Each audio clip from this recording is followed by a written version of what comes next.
Bienvenidos al programa número 9 de Economía en Breve con lo más relevante del acontecer económico. Este es el programa del 19 de diciembre. Mi nombre es Mario Correa y espero que esta información les sea de utilidad.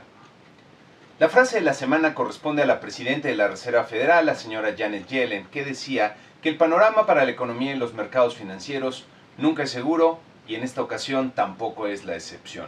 Comenzamos con un rápido resumen semanal y más adelante tendremos las explicaciones un poco más detalladas. En los mercados financieros tuvimos una relativa estabilidad en el tipo de cambio, pero una fuerte caída en la Bolsa Mexicana de Valores. En Europa, el Banco de Inglaterra dejó sin cambio su postura monetaria tal como se esperaba. En Estados Unidos, la Reserva Federal aumentó su tasa de interés y dejó ver que vienen más incrementos en 2017, incluso más de los que se esperaban originalmente. Aquí en México también, el Banco Central, el Banco de México, incrementó sus tasas de interés. Pasando a los mercados financieros, estos se mostraron un poco menos inquietos en lo general ante los acontecimientos. Nuestro tipo de cambio terminó en 20.44 pesos por dólar en el mercado interbancario, prácticamente el mismo nivel que al cierre de la semana previa con algunos vaivenes relativamente pequeños. El IPC de la Bolsa Mexicana de Valores registró una fuerte caída de 3.82%, que tal vez se explica por el cambio en las perspectivas de la Reserva Federal que implican tasas de interés más altas. Nótese en la gráfica cómo el incremento que tuvimos en la semana precedente pues prácticamente se perdió durante la semana que acaba de terminar. El comportamiento de la bolsa en México resultó contrastante contra el de otros mercados que seguimos y que podemos ver aquí en la gráfica, que presentaron en promedio una baja más bien marginal de 0.12%. En lo que fue el evento más esperado de la semana, la Reserva Federal incrementó sus tasas de interés en 25 puntos base, tal como se preveía, de un rango previo entre 0.25 y 0.5% a un nuevo rango entre 0.5 y 0.75%. Este incremento es el segundo que se realiza desde el 2006. Desde entonces no se observaban incrementos en las tasas de interés. Y en la gráfica puede verse la evolución que ha tenido la tasa de referencia de la Reserva Federal, prácticamente en cero desde el 2009 y hasta diciembre del año pasado, que es cuando empieza a incrementarse. La Reserva Federal también dio a conocer los cambios en sus previsiones para las principales variables de la economía, con cambios relativamente modestos, pero que vale la pena comentar. El pronóstico promedio de crecimiento del PIB aumentó 0.1 de punto para el 2016 y 2017, como se puede ver en este cuadrito. El pronóstico de la tasa de desempleo para el promedio del cuarto trimestre se redujo 0.1 para ambos años. El pronóstico de la inflación subyacente para el gasto personal en consumo, o PCE por sus siglas en inglés, se quedó sin cambio. Lo que de alguna forma resultó una sorpresa para los mercados fue la llamada gráfica de los puntitos que podemos ver en esta lámina, en donde se recogen las opiniones de los miembros del Comité de Operaciones de Mercado Abierto respecto al nivel adecuado para la tasa de referencia al cierre del año. Anteriormente, la Reserva Federal había dejado ver un incremento de 50 puntos base para su tasa de referencia durante el 2017, que era básicamente lo que esperaban los mercados. Pero ahora deja ver incrementos por 75 puntos base, lo que no estaba descontado. En cuanto a los indicadores económicos de Estados Unidos, comenzaremos por ver la inflación, que durante el mes de noviembre presentó un crecimiento de 0.2%, básicamente en línea con lo que estaba esperando el mercado, y con lo que la inflación anual, esto es respecto a lo que vimos hace 12 meses, alcanzó 1.7%, como corresponde a la línea azul oscuro de la gráfica. El llamado núcleo de la inflación, que excluye alimentos y energía, fue también de 0.2% en el mes, pero ya alcanza 2.1% a tasa anual, como puede verse en la línea roja. Los precios de la energía han venido recuperándose en los últimos meses, como puede verse en la línea azul claro de esta gráfica, dado el repunte que han tenido los precios internacionales del petróleo. La producción industrial continuó presentando malos resultados durante el mes de noviembre, ya que se contrajo 0.4% cuando se esperaba una caída de solo 0.2%. La tasa anual de noviembre fue de menos 0.6% y como puede verse en la gráfica, la producción industrial, que es la línea azul, ha estado en terreno de contracción desde mediados del año pasado. La utilización de la capacidad instalada en la industria, representada por las barritas en la gráfica, se redujo de 75.4% en octubre a 75% en noviembre, que es uno de los niveles más bajos de los últimos años. Las ventas minoristas se frenaron un poquito durante el mes de noviembre, pero siguieron presentando tasas de variación anual relativamente elevadas, como puede verse en esta gráfica. En el total, crecieron 0.1%, esto es en la tasa mensual, que fue ligeramente inferior al incremento de 0.4% que esperaba el promedio del mercado y del crecimiento de 0.6% que se observó en el mes de octubre. Si se excluyen automóviles, las ventas crecieron 0.2%, también por debajo de lo esperado. Como ya decíamos, en ambos casos las tasas anuales de crecimiento se mantienen elevadas en 3.8% en el total y 4.0% excluyendo automóviles. En línea con lo que hizo la Reserva Federal, Banco de México también incrementó su tasa de interés de referencia, en este caso en 50 puntos base, como puede verse aquí en la gráfica, llegando a 5.75% en lo que fue el cuarto incremento realizado durante el año. Cabe notar que la opinión de los analistas del mercado estaba muy dividida, ya que muchos anticipaban un incremento de 25 puntos base y por un pequeño margen la mayoría se inclinaba por un incremento de 50 puntos base. En su comunicado, Banco de México refiere que el balance de riesgos tanto para el crecimiento como para la inflación volvieron a deteriorarse igual que en la ocasión anterior. Por lo mismo, insiste en que es muy importante seguir fortaleciendo los fundamentos macroeconómicos del país.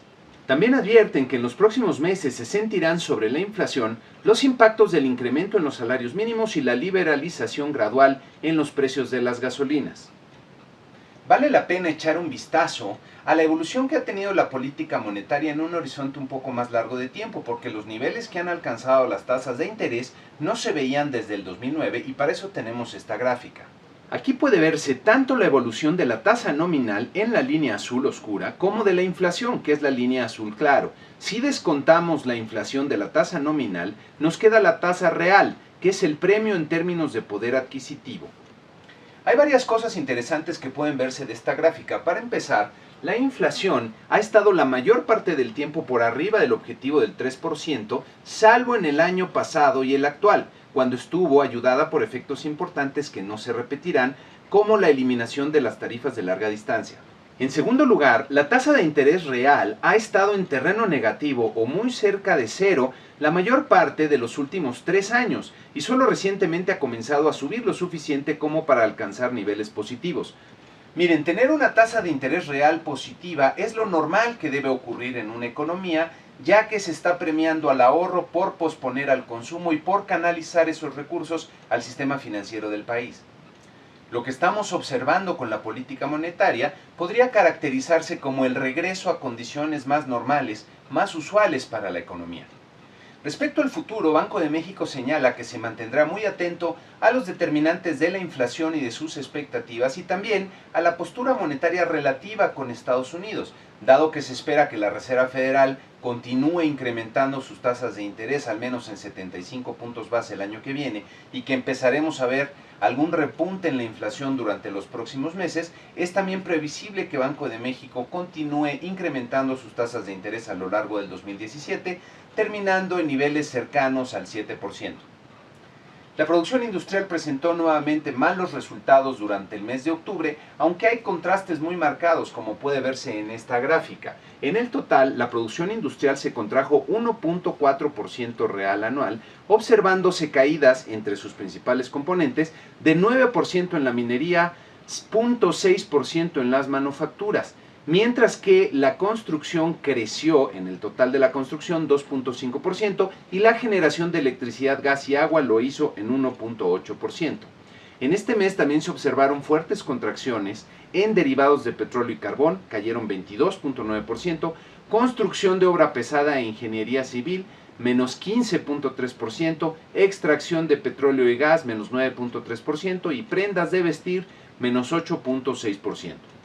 En un contraste muy marcado, hubo tasas de expansión positivas importantes en industrias metálicas básicas, 8%, construcción de edificación, esto se refiere a centros comerciales, espacios de oficinas o vivienda, 6.4% positivo, bebidas y tabaco, 5% positivo, y equipo para generación de electricidad, más 4.7%.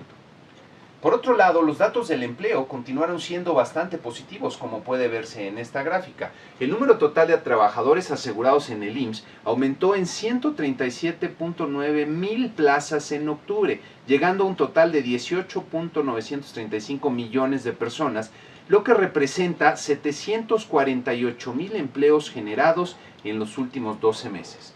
Como estamos viendo, hay un buen dinamismo en lo que se refiere a la creación de empleos en el país. También en la semana conocimos los resultados de la última encuesta de expectativas realizada por el Banco de México, donde los cambios son relativamente pequeños, pero hay que notar que en este periodo en especial hay una menor cantidad de tiempo entre una encuesta y otra, ya que esta encuesta se realiza a principios, en la primera quincena del mes de diciembre. Los cambios más relevantes de la encuesta se observan sobre todo para el 2017. En esta primera lámina, el crecimiento del PIB esperado para el año que viene se reduce de 1.72 a 1.60%. La inflación prevista para el año que viene aumenta de 4.01% en la encuesta previa a 4.13% en la encuesta actual. El tipo de cambio esperado por el promedio del mercado para el cierre del 2017 aumentó de 20.89 pesos por dólar a 21.21 pesos por dólar. Pasando a ver lo que viene hacia adelante y ya en la penúltima semana del año, tendremos un montón de información económica tanto en Estados Unidos como en México. En Estados Unidos tendremos la revisión final del PIB del tercer trimestre, las órdenes de bienes durables, ingreso y gasto personal en consumo y las ventas de casas. En México tendremos también datos de ventas minoristas, oferta y demanda agregada del tercer trimestre, el IGAE de octubre, la inflación de la primera quincena de diciembre, balanza comercial y la tasa de desempleo. Ahora que está por comenzar el 2017, creo que vale la pena recordar cómo comenzó el 2016, con una caída muy fuerte del mercado accionario en China que arrastró a todos los mercados accionarios en el mundo y que propició el incremento en la volatilidad de los mercados financieros desde el primer momento del año. Así, el 2017 va a iniciar con elevados niveles de incertidumbre en los mercados ante la gran cantidad de factores que están por definirse. Por mencionar algunos, las decisiones del nuevo presidente en Estados Unidos y lo que vaya a hacer con su política económica, las decisiones en Europa, especialmente el momento en el cual Inglaterra decida activar la salida de la Unión Europea y los impactos que esto podría derivar, la situación del sistema financiero en Europa, especialmente en Italia, en donde tiene que haber una capitalización importante para varios bancos italianos. Esperamos ver que la inflación poco a poco vaya a ir en ascenso tanto en México como en Estados Unidos. En fin, hay muchos factores que habrá que estar siguiendo y que pueden hacer que el año comience también con una elevada volatilidad en los mercados financieros. Y con esto llegamos al final de este noveno programa de Economía en Breve. Me gustaría terminar deseándoles lo mejor de lo mejor para estas fiestas decembrinas y que el año 2017, pese a todos los pronósticos, resulte ser un año mucho mejor que el que tuvimos en el 2016. Mis mejores deseos para ustedes, para sus familias, y nuevamente espero que toda esta información les resulte de utilidad.